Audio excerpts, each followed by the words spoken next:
Você está ouvindo o Kanshow, o podcast de animes que desafia o destino episódio por episódio. Coloque seus fones de ouvido e embarque nessa jornada.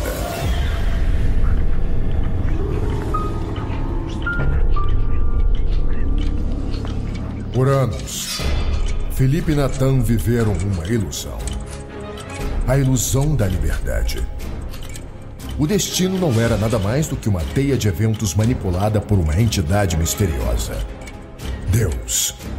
Mas agora, com poderes recém-descobertos, os Stands, eles terão a capacidade de enfrentá-lo e encerrar esse ciclo cruel de uma vez por todas. A batalha final se aproxima, nessa temporada de JoJo's Bizarre Adventure.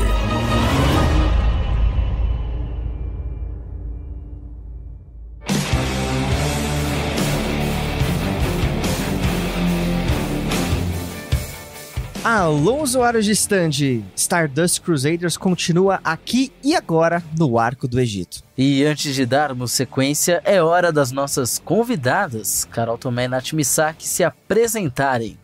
Oi, gente, tudo bem? Como é que vocês estão? Eu só queria falar que pra mim esse episódio foi tipo se os Rugrats fossem dirigidos pelo Araki. E é isso. Caraca, que eu tenho. Nossa, que específico, velho. Que eu tenho pra Total falar. sentido, mano.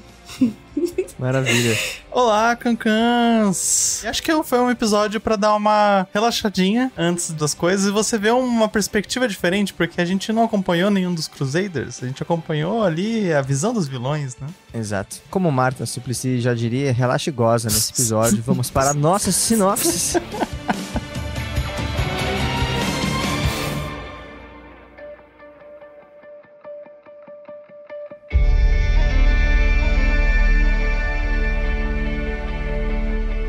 Episódio 15, Kun e Tot. Os irmãos Oingo e Boingo atentam contra a vida dos Crusaders. Será que o futuro é tão imprevisível assim? Vamos lá, Carol, quero começar por você. Se você falar mal desse episódio, aí a gente vai ter um problema. Vamos lá, hater oficial, por favor. Carol, hater oficial de Hirohiko Araki. Juro. Ai, ai. A primeira no piquete, assim, na frente do estúdio, na frente da Lucky Lane. Tipo, vai tomar no seu cu, seu velho safado. Sabe aquele meme que é os garotos com os pedaços de pau e aí a localização? Então, saiu na porta da Lucky Land. O episódio em si não foi ruim. Por quê? Igual a Nath falou. Era um episódio que eu entendi que era um alívio cômico. A gente passou por alguns momentos que foram mais dramáticos nos dois últimos episódios. Então, né, colocou assim. E ao mesmo tempo que é o episódio que tem alívio cômico, também tem, tipo, um cara sendo cortado ao meio, né? Tipo, muito engraçado essa. Mas essa é o vilão, morte tá aqui, tudo bem. né? Exatamente, isso mas eu importa. achei que ele ia morrer. E ele não morreu, porque ele continuou vivo, né? Pro hospital. Só que pânico é esse de que eles foram envenenados e o Kakyoin pode ficar cego.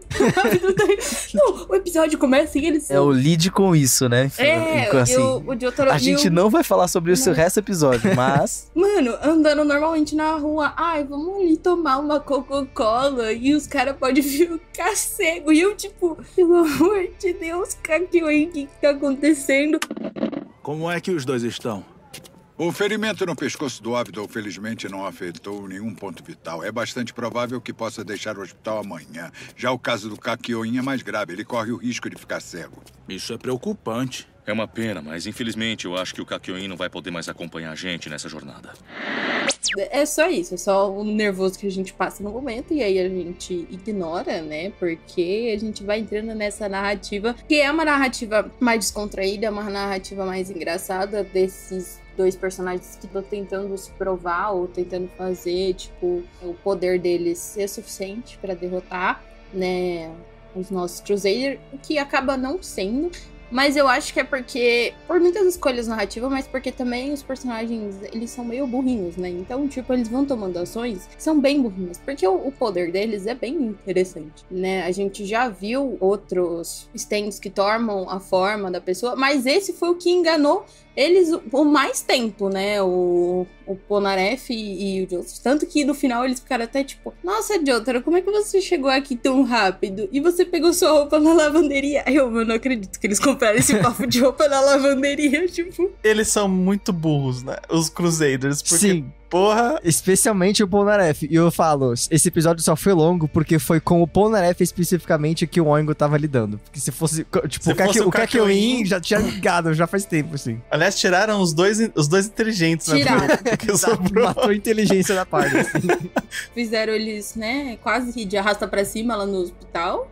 Depois tiram o Jotaro também, que seria um que ia sacar, né? Porque ele olhar pro cara e falar, bom, eu não tenho 2 de mim, né? Então não tem como eu estar aqui. Não, e o cabeção, né? Não, o Cabeção, o boné gigantesco. Ridículo, muito cara. ridículo. E aí eles vão nessa narrativa toda boba, mas, tipo, o poder de mudar de forma é interessante e o poder da previsão do futuro ela é muito interessante também, né? Porque, igual ele falou, ele só consegue medir um futuro muito próximo também, né? Não pode ser, tipo, eu não vou medir daqui a 10 anos, eu não vou medir daqui a um dia. Eu vou medir daqui a alguns minutos pra frente e a gente vai ter que lidar com essa situação. Então, tipo, por exemplo, a certeza que eles iam pedir o chá, mas não tinha uma certeza que eles iam beber o chá. Então, são esses pormenores que eu acho que são bem interessantes na relação com o poder. Novamente, zero relação dos deuses com os poderes e as pessoas, assim, até porque, por exemplo, Thoth... Eu não tava esperando diferente, Thoth é o deus da sabedoria e da inteligência, sabe? Assim. Que tá faltando bastante. Sim, e os dois irmãos não tem, mas no geral, eu achei que foi, tipo... um episódio, assim, divertido. Gostei que tem um final, tipo, uma ending diferente, no caso, né? Que tem uma arte... a música dos dois. Uma música dos dois, que tem uma arte bem bonita, assim, tipo... ao mesmo tempo que ela é estranha, ela é bonita, porque você vê a representação dos personagens dos Crusaders, que a gente tá acostumado, e a representação desses dois vilõezinhos de uma forma diferente. Então, é um episódio divertido. Mas, assim, talvez ele seja muito esquecível e eu nunca mais lembre dele na minha vida. E passou, sabe? Não é nada muito memorável. É a mesma arte que a gente costuma ver nas cartas, né? Sim. Sim. Então, acho que foi interessante, assim, de dar essa colherzinha de chá.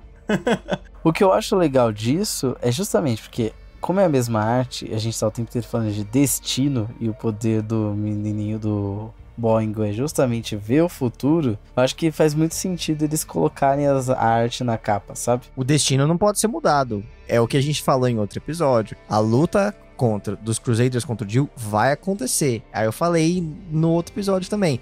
O que a gente precisa saber é o como, é o que a Carol falou. Como que isso vai acontecer? Eles vão beber o chá? O que vai acontecer? O que eles vão saber ou não saber que vai acontecer? Porque assim, o que falhou o plano dos irmãos é que eles não levaram em consideração o Iggy, na verdade. O Iggy que salvou o rolê, tecnicamente. E ele quase não aparece no quadrinho. Tem um quadrinhozinho que eles estão no carro e dá pra ver o Iggy. Mas, tipo, não fala que o Iggy pega a laranja, não fala que o Iggy, sei lá, rouba o bolo e eles não tomam um chá, entendeu? Então eu achei muito curioso que, tipo, tava previsto baseado nas circunstâncias que eles conheciam, que era, tipo, estavam os três ali, mas eles não contavam com o Iggy, então significa que as coisas agora estão diferentes. Com o Iggy, que é o louco, que volta pro começo da jornada e muda a perspectiva da tiragem do tarô, então chupa a Carol. Que de graça, mano. O Felipe já fez 14 aulas de tarô e ele já tá muito entendido. Daqui a pouco ele vai escrever o livro. Daqui a pouco ele vai escrever um livro e vai falar: olha como minha narrativa é revolucionária com essa jornada do herói do tarô. Eu sou muito lacrador. Beleza, aquele livro do Karl Marx, né? Salário pra esse lacre. Carol, a gente já tá te ensinando como funciona o tarô desde o episódio passado. Eu te falei que o Gabi, ele era sobre natureza e, né, terra, abundância, então água, vida, florescer, e você não acreditou em mim. Eu até perdi o fio da meada, assim, depois dessa lacrada que eu levei. Mas o importante é que vocês e os cancãs estão aprendendo como funciona o tarô. Gostando ou não das minhas análises, pelo menos gerei um questionamento em cada um de vocês. É isso que for.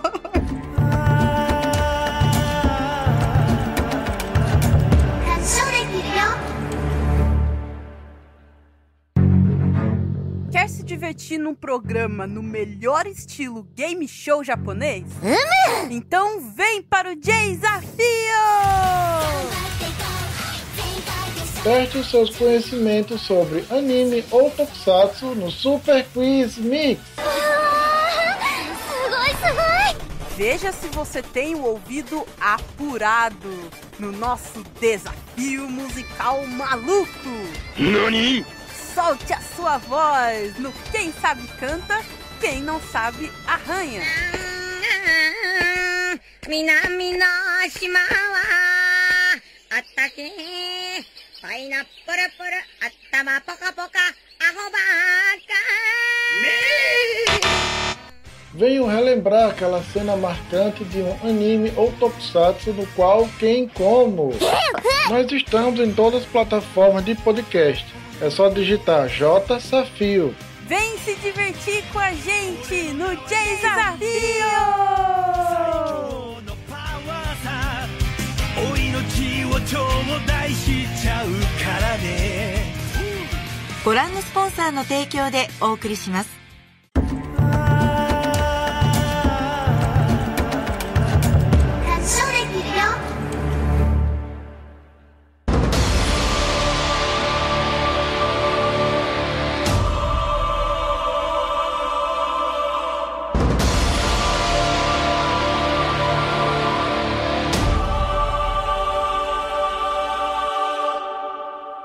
Bom, acho que esse episódio, como eu comentei na abertura, é um episódio interessante, porque a gente vê uma perspectiva dos vilões e que tipo, a gente para pra pensar assim, que talvez os vilões, não sei se todos, mas assim, pelo menos esses dois, né, estavam ali naquela expectativa de caramba, tipo, estão tentando fazer com que, assim, agraciar o Jill de alguma forma tal, né, mas estão tentando fazer e vendo os Crusaders como uma coisa que eles não são.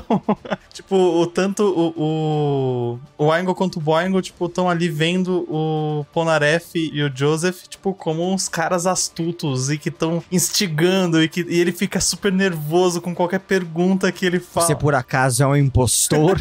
E é tipo, zoeira, não sei o quê. Tipo, você agora fez fuma esse esses 5 truque, cigarros aqui. E uma vez faz que aquele você truque. passou a bebida sem apagar o cigarro. Tipo, eu fiquei imaginando assim, o que o Jotaro faz quando não tá filmando?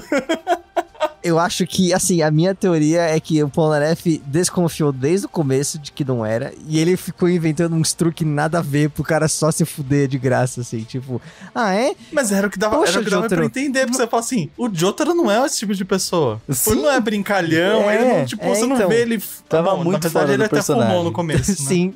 Tipo, e aí, Jotaro, aquela vez que você passou uma folha de sulfite na sua glande, hein? Nossa. Aí, Jotaro, faz aquele truque especial de novo pra eu ver. Como assim? Que truque especial? Que truque será esse? Aquele que você me ensinou. Esse aqui, ó. Saca só. Olha, tá ficando bom nisso, hein, Polnareff? Entendi. Você tava falando desse truque. Que alívio. Isso é meio perigoso, mas eu acho que eu vou conseguir fazer. É claro que eu faço, sem problema nenhum. Pra mim é moleza. Legal! Então faz logo com 5 cigarros de uma vez. 5 cigarros! Pô, Jotaro, lembra quando você engoliu 3 espadas e atirou fogo em você mesmo? Que belo truque de festa, né, mano? Nossa, faz de novo. Seu stand é muito foda, o quê? Existem poucas figurinhas por aí de memes e tal. E esse é um episódio que é lotado de meme. Sim. Né? Que por aí, tipo... E eu ficava assim, olhando os memes, vendo aquelas caras do Jotaro e tal. Eu falei, meu, mas o Jotaro não é desse jeito. Aí, quando eu descobri que, na verdade, veio desse episódio, porque as caras são do Oingo, agora eu entendi por que ele tá tão expressivo. É engraçado, aliás, que é o primeiro stand que modifica o usuário, não é? Se eu não tô enganado. Eu não consigo pensar em nenhum. O Yellow Temperance. Ele modifica o corpo? Acho que o dele é uma ou camada. ele fica uma camada em cima? Porque eu lembro que ele ficava com aquela camada de mijo em volta. Ele vira o Kakyoin, né? Mas não é ele, é a camada por cima dele. O stand fica, tipo, meio que fazendo ali uma coisa na frente. Tanto que ele até fala, né, que ele molda não só a aparência, mas a altura, muda o cheiro, né? Peso. Teoricamente também. fica... Verdade. E ele conseguiu fazer um chapéu a partir do cabelo. Eu falei, por que ele não fez uma roupa? A partir do pelo, Porra, mano. Não, mas ele não sabia nem o nome, né, do uniforme. Teve isso, tipo... isso é uniforme. quê?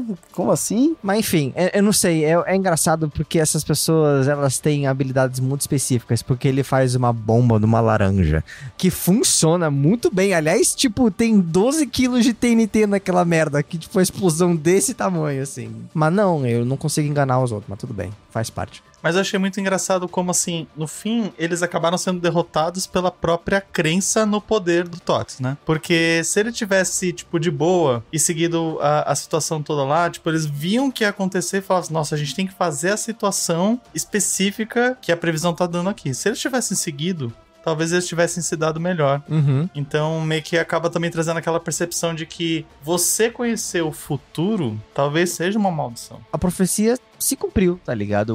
Não é que o stand se provou errado e tal, ele se provou muito certo. Ah, tinha um Jotaro que se explodiu. Pronto, aconteceu. Mas eu acho também que o Oingo e o Boingo, eles são dependentes, assim, também desse poder, né? Meio que é o que eles têm. É a estratégia deles. Porque, porra, os caras vão enfrentar os Crusaders. O poder de um é mudar a cara. O poder de outro é ver o futuro.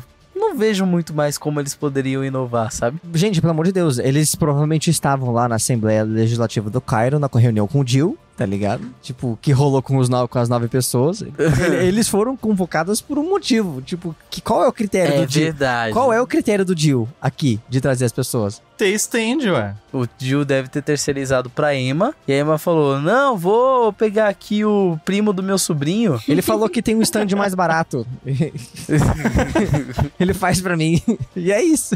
Nossa, mas os dois eu acho que foi uma boa quebra de expectativa, assim, pra justamente dar aquela relaxada. Porque você fala assim, como é que eles vão se ferrar ao longo do episódio. Você nem bota fé também, deles, assim, mano. Você nem... Graças a Deus que foi um episódio só, né? Porque se fosse duplo disso daí, eu acho que com certeza seria muito mais odioso. Eu vi uns comentários sobre a galera da produção desse episódio do Oingo e do Boingo, que a gente teve uma cena pós-crédito no episódio anterior, né? Um pouquinho extensa até pros padrões do que costuma ter. Porque esse é todo o material que tinha no mangá, assim, pra fazer esse pequeno arco deles. O que é insuficiente pra fazer 2 episódios, mas é um pouquinho mais do que um. Então eles tomaram essa decisão de, tipo, dar uma apresentada no episódio passado e fazer muito bem elaborado essa brincadeira nesse episódio só. Porque a dublagem, tanto em japonês quanto em português, estão muito boas. E, tipo, especialmente o do Oingo, que tá super desesperado com a porra da laranja no carro, assim, tá muito engraçado. Então eles focaram muito mais nessa coisa da pataquada, pra dar um ar da graça, assim mesmo, pra esse arco pequeno, assim. Eu só assisti em português. Eu não sei se quem tava fazendo a voz do Oingo transformado em Jotaro era o dublador do Jotaro, ou se era o dublador do Oingo. Mas, assim, claramente tinha as partes que eu falava assim, tá, esse é o Jotaro. E, tipo, outras que eu, tipo, tá, esse não é o Jotaro. Então, quando ele tá pensando, ele tá com a voz do Oingo, mas quando ele fala com o Polnareff e com o Joseph, ele tá com a voz do Jotaro. Tá eles trocam os dubladores. Achei, tipo, muito bem organizadinho isso. Foi bem bacana. Ah, legal. Falando sobre essa laranja, eu não sei por que o Polnareff teve a ideia de, tipo, vamos comer essa laranja aqui, que o Iggy achou na rua e trouxe pra gente pulando no nosso carro em movimento. Por que essa ideia é boa? E aí o cara falou, não, porque é portal no esgoto.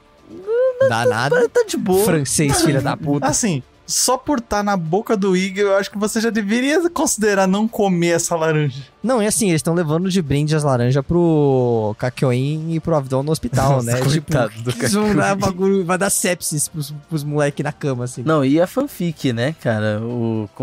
Jotaro, como assim? Você não falou que ia direto pro hospital ver o Kakyoin enquanto a gente ia fazer outra coisa? É.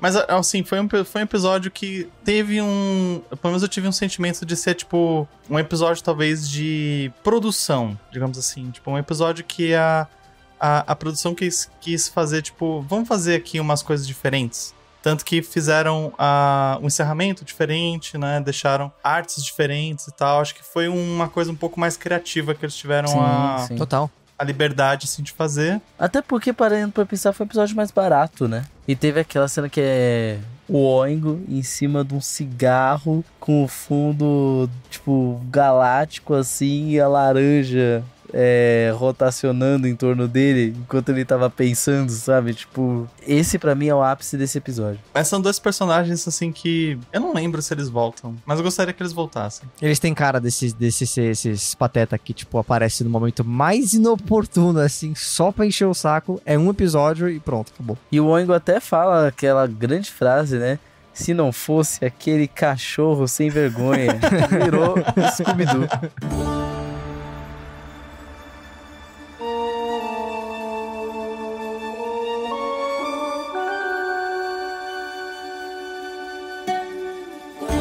E estamos aqui de volta no nosso quadro místico, onde a Carol vai nos falar hoje sobre os deuses egípcios Khnum e Tot.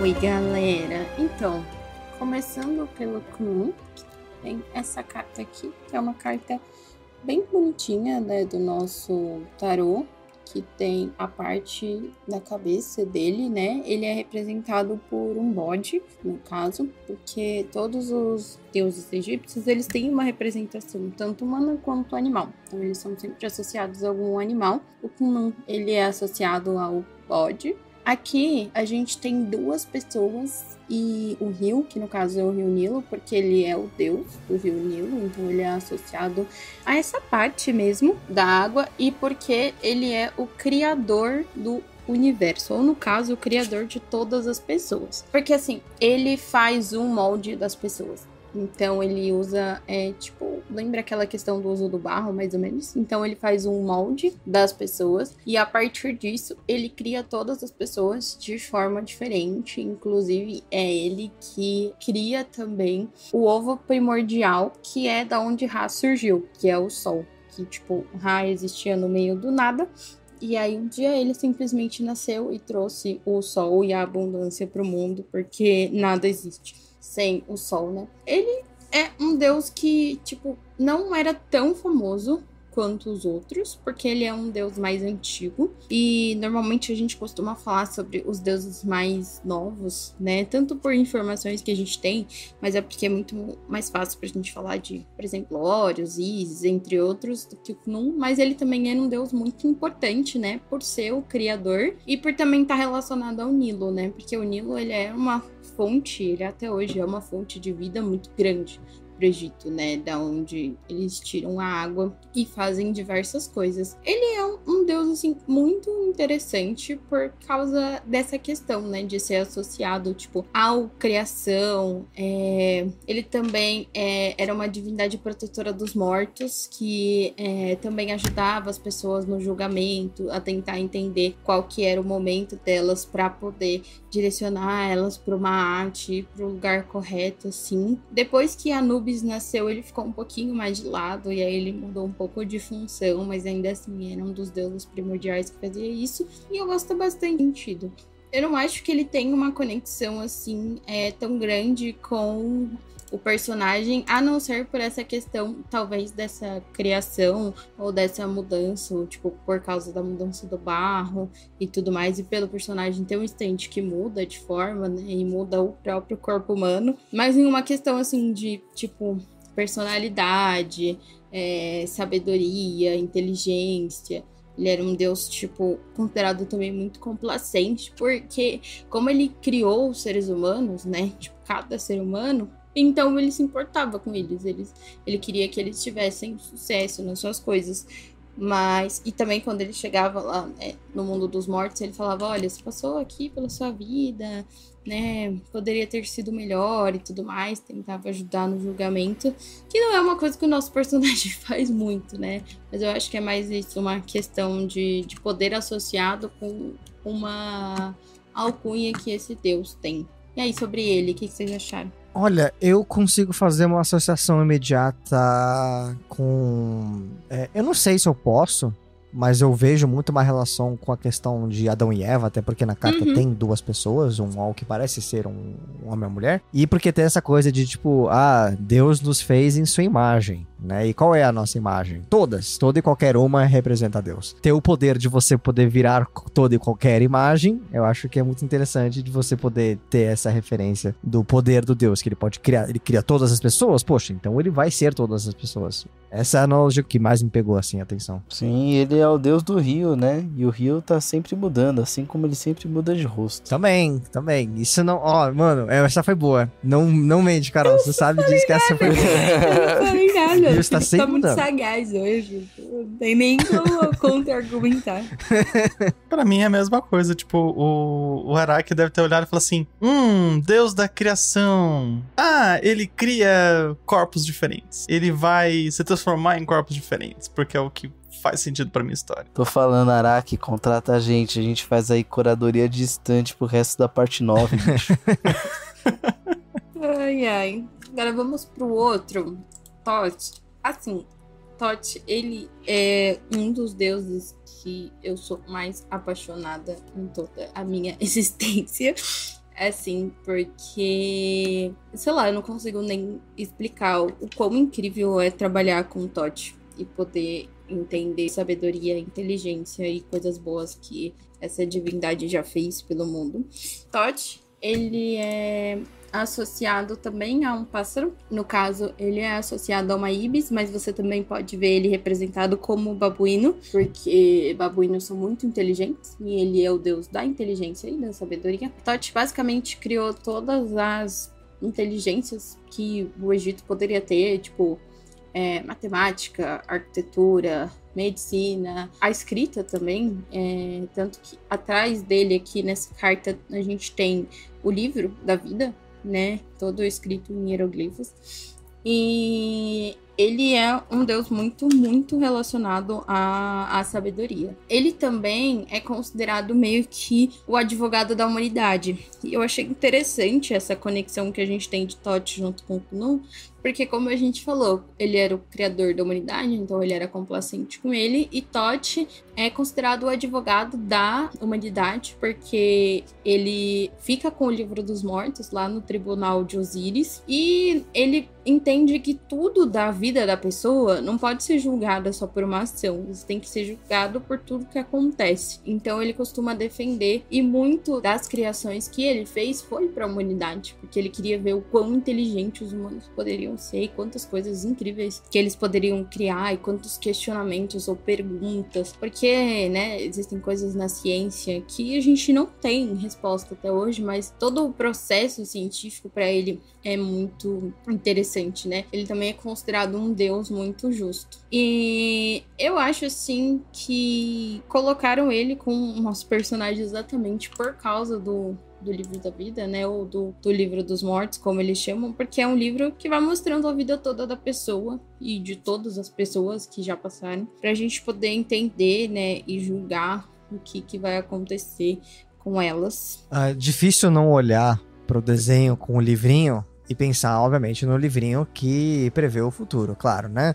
Mas é interessante essa visão de ciência, porque prever o futuro a um certo grau é possível. A gente tem modelos matemáticos para tudo quanto é coisa. Meteorologia, enfim, geologia, qualquer coisa. Se você tem o estudo de milhões e de milhares de anos e você tem um modelo de que entende como as coisas funcionam, você consegue ter uma ideia de como as coisas vão ser no futuro. Então, é um tipo de presciência, mais ou menos, né? De saber o futuro. Obviamente que não tão literal quanto estar estampado na sua frente o que vai acontecer. Porque é aí que difere o destino de previsão, porque previsão meteorológica pode mudar. Porque tem inúmeros fatores que podem, né, mostrar só o que vai ser o mais provável. E eu acho que o poder tem essa brincadeira também, de que tipo, o Jotaro vai explodir, beleza. Mas o que é mais provável? Que o cara que está fantasiado de Jotaro, que está com a bomba perto dele, exploda, ou o Jotaro de verdade exploda? Eu acho que é um personagem, o Boingo não é um personagem que saiba lidar muito bem com essa questão de saber o futuro, porque você precisa saber interpretar todas as circunstâncias para saber lidar melhor com o futuro. E não só, tipo, ler,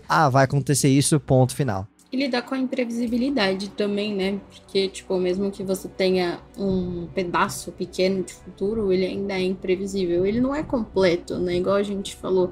E às vezes você não consegue olhar pros detalhes, né? Igual a gente falou, tipo, porra, se eles tivessem prestado atenção no Ing, talvez eles tivessem vencido de alguma forma, ou deixado as coisas correr de forma natural, né? Ou lidar com o nervosismo. Então, eu acho que são todos esses pontos, assim. E aí, eu gostei das duas cartas juntas, conectadas, assim. Eu acho que os dois deuses, eles fizeram uma boa conexão, assim, uma com a outra dentro da narrativa e dos nossos personagens. É engraçado que, apesar de serem deuses... Aliás, eu tive a impressão de que quando eles falavam dos poderes deles, eles estavam falando dos deuses em si. Como se os deuses fossem os stands deles, mas não eles em si, entendeu? Então, tipo, meio que acabava sendo, tipo, eles são estúpidos mesmo, né, e inocentes ou imaturos, mas os deuses estavam tentando fazer alguma coisa, e meio que a personificação do Thoth era o caderno, né, era o quadrinho, e no caso do Oingo era mais a questão de ele poder se transformar, tipo, como se ele quisesse fazer alguma coisa, que se tornar uma pessoa, e o Khanum ali, ele ia lá e fazia isso no corpo dele. Acho que acabava sendo uma separação ali, que é um pouco diferente do que a gente vê com os outros stands, né? Os outros stands normalmente acaba sendo meio que uma coisa só. O usuário e o stand, né? Nesse caso, parecia que eles estavam separados dos stands e dos deuses. Sim. Seriam eles médiums? Eles poderiam ser médiums que estavam com a conexão com os deuses. E aí eles podem ser, tipo, abençoados ou tipo, ter artefatos ou poderes, assim, óbvio que quando a gente tá falando de stand não é essa parte tão religiosa, mas às vezes eu penso também que é como se a gente estivesse vendo duas classes de poderes, né? Tipo, a gente tem a classe que eram das cartas de tarô, que é uma classe que tem poderes interessantes, né? E pessoas interessantes, mas ainda assim não é uma classe que aparentemente na visão, não sei se é do Dio ou da pessoa que escolheu, né, os deuses ou ranqueou, mas é como se os deuses tivessem esse a mais, né? Então, tipo, sei lá, eles são, vamos supor que eles são classe, as cartas de tarô são classe C, eles são classe B e o Dio é classe A, né? Então, é tipo, nessa organização, assim, de poder. E aí, pra mim, parece mais dessa forma, como se eles fossem, sei lá, mais crentes no poder deles. Porque eu acho que os deuses, eles são mais firmes de você acreditar e de você entender como é que funciona. As cartas, pra mim, elas parecem muito interpretativas, porque a gente conseguia também, né?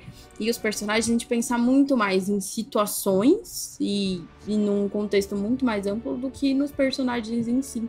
Eu acho que os deuses, eles trazem essa questão mais do personagem em si, né? Até o momento que a gente viu mais fechado, assim, dessa forma. E até agora a gente viu 3 deuses egípcios, né? E nenhum deles tinha uma forma humanoide, corpórea, como os stands tinham. É verdade? É verdade. Todos, assim, o último tinha aquela poça d'água e esses dois não apareceram, né? Se tiverem, não apareceram. E agora lembrando, alguns outros também não vão ter. Talvez seja uma separação mesmo, né? Tipo, é como se os deuses egípcios fossem fenômenos, né? Ou artefatos. Tem alguns que têm a forma corpórea, eu consigo lembrar de 3, mas tem uns outros que já não, realmente.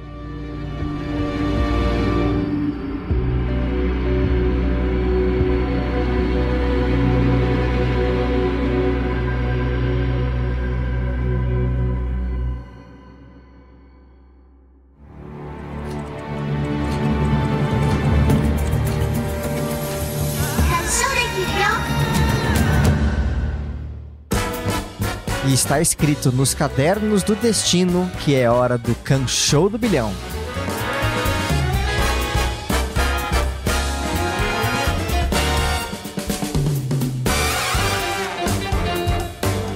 É isso aí, a gente tá então voltando com mais episódios do Show do Bilhão. Relembrando que semana passada a Carol arrebentou acertando todas as questões. A Nath errou quase todas, mas Carol acertou todas as questões em um grande passe de mágica. Vamos ver se a sorte se mantém hoje, porque estamos com o placar de 39 pontos para a Carol contra 46 da Nath. E lembrando que temos também os stands que podem ajudar vocês a fazer a troquinha de pontos. Felipe, você quer lembrar quais são os stands para nossas participantes? Relembrando aí, então, os stands, temos o CPM 22, Kid Abelha, Angra, Stray Kids, Super Combo e o Racionais MC, também Paralamas do Sucesso e El-chan. Lembrando que cada jogadora pode escolher aí um stand, começando então por você, Nath. Começando por você, Nath, hoje. Vá lá, diga qual stand você escolhe. Bom, então em homenagem ao concerto que eu fui ontem assistir Pegasus Symphony, eu vou de Angra. Ah, bom demais. Top. E aí, Carol, qual que vai ser o stand da vez? Mano, eu vou escolher o Super Combo. Beleza, então, vamos começar com a questão número 1 ou número 2 pra Carol. Número fácil, né? Vamos lá, qual que vai ser a da vez? Número 1. Questão número 1 diz o seguinte: qual é o nome do café onde os Crusaders pararam pra tomar chá? Letra A, Café Assuan. Letra B, Café Taula. Ou letra C, é o Café Maxim? É a letra C, o Café Maxim. Corretíssimo. Letra C, Café Maxim é o nome do café onde eles estão, e pra lá pra ser envenenados com chá. Nossa, eu não ia esquecer, porque na hora que o Polnareff jogou aquele cigarro no chão e tal, aí eu virei e falei, tinha que ser esse francês sujo, caralho, essa porra fica jogando lixo no chão, Mano, vai se que fuder, filho da puta. Ele fala, nossa, quem é que poderia jogar um cigarro no chão cheio de lixo em volta? Quem seria idiota de fazer isso? Então, Nath, sua questão fácil é a seguinte, valendo 1 ponto. Quantos cigarros, justamente, o Polnareff acende no episódio inteiro? O Polnareff, alternativa A, 3, alternativa B, 4, alternativa C, 2.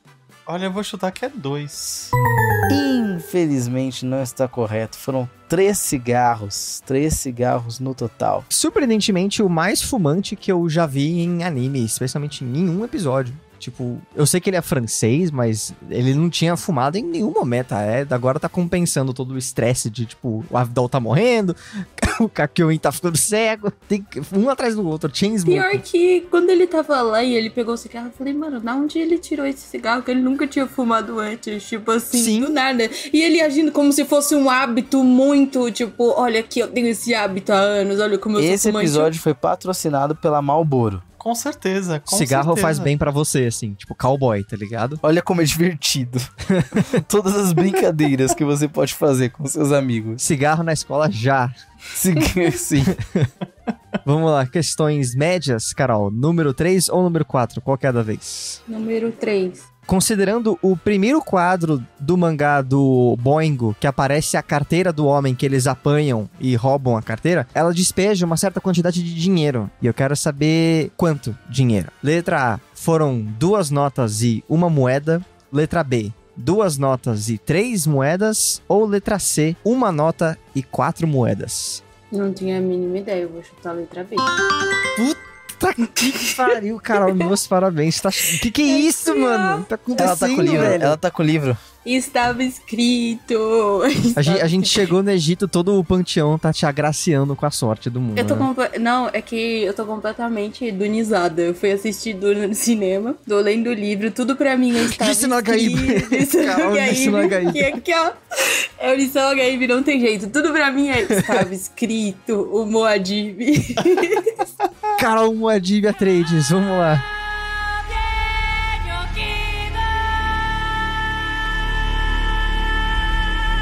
Bora lá então, Nath. Questão média valendo 2 pontos. Qual é o número na estampa da camiseta do Oingo? Alternativa A, 1. Alternativa B, 9. Ou alternativa C, 6? Eu acho que é 6. Correta resposta. Vamos porra. Porque eu acho que é o número do Canum lá, né? É o número da carta, exatamente. Do QAnon. Do QAnon. Maravilha, estamos chegando então na reta final, ó. Carol, número 5, número 6, questões difíceis. Número 5. Número 5 diz o seguinte: quando o grego Eratóstenes quis calcular a circunferência da Terra, aquele experimento em que ele coloca um pauzinho de madeira numa cidade e um pauzinho de madeira numa outra cidade e vê a diferença da sombra entre as duas, uma dessas cidades foi Assuã, que é onde estamos nesse episódio. Qual foi a outra cidade usada para referência? Letra A, Alexandria. Letra B, Cairo. Ou letra C, Luxor? Nossa, eu não tenho a mínima ideia. Eu vou chutar A. Puta que... Carol Madini. Faz o L de lição Agaíbe. Impressionante, 2 episódios em sequência que você acertou todas as questões, Carol. Meus parabéns. está vindo, cara. A vitória está vindo. Será? Nath, veremos se estava escrito mesmo ou se era toda uma armação das Bene Gesserit. Sua pergunta de número 6, difícil, valendo 3 pontos. Oingo Boingo foi uma banda liderada pelo compositor Danny Elfman. Qual desses filmes não teve sua trilha sonora composta por ele, Danny Elfman? Alternativa A, Beetlejuice. Alternativa B, O Show de Truman. Ou alternativa C, Batman de 1989. Show de Truman. Show de Truman, correta resposta. Faturou aí 3 pontinhos. Eu sou nerd de trilha sonora, então. Ah, olha só. Olha aí. Eu demorei muito tempo pra descobrir que o cara do Oingo Boingo era o Danny Elfman, simplesmente Danny Elfman. Não, mas assim, também foi um pouco de associação, né? Porque eu falei assim, eu sabia que o Danny Elfman tinha feito a trilha sonora do Batman, Beetlejuice tem o Michael Keaton, então provavelmente a produção foi mais ou menos parecida. Foi uma boa associação. Excelente. Vamos lá então, estamos com o placar no momento 45 pontos para a Carol e 51 pontos para a Nath, mas precisamos agora fazer as correções dos stands. Vamos ver. A Carol escolheu o stand do Super Combo, que diz o seguinte: se seu oponente acertar somente a questão fácil, ganhe 2 pontos. Se não, você perde 2 pontos. A Nath fez justamente o contrário. Ela acertou a média e a difícil. Então você, infelizmente, acaba perdendo 2 pontinhos. E a Nath escolheu o stand do Angra, que diz o seguinte: se você acertar todas as questões, o seu oponente perde 3 pontos. Se não, o seu oponente ganha 6 pontos. Então, a reviravolta está muito próxima, porque agora a Carol subiu para 49 pontos. Listen, alguém matou o Stilgar aqui. Faz o L.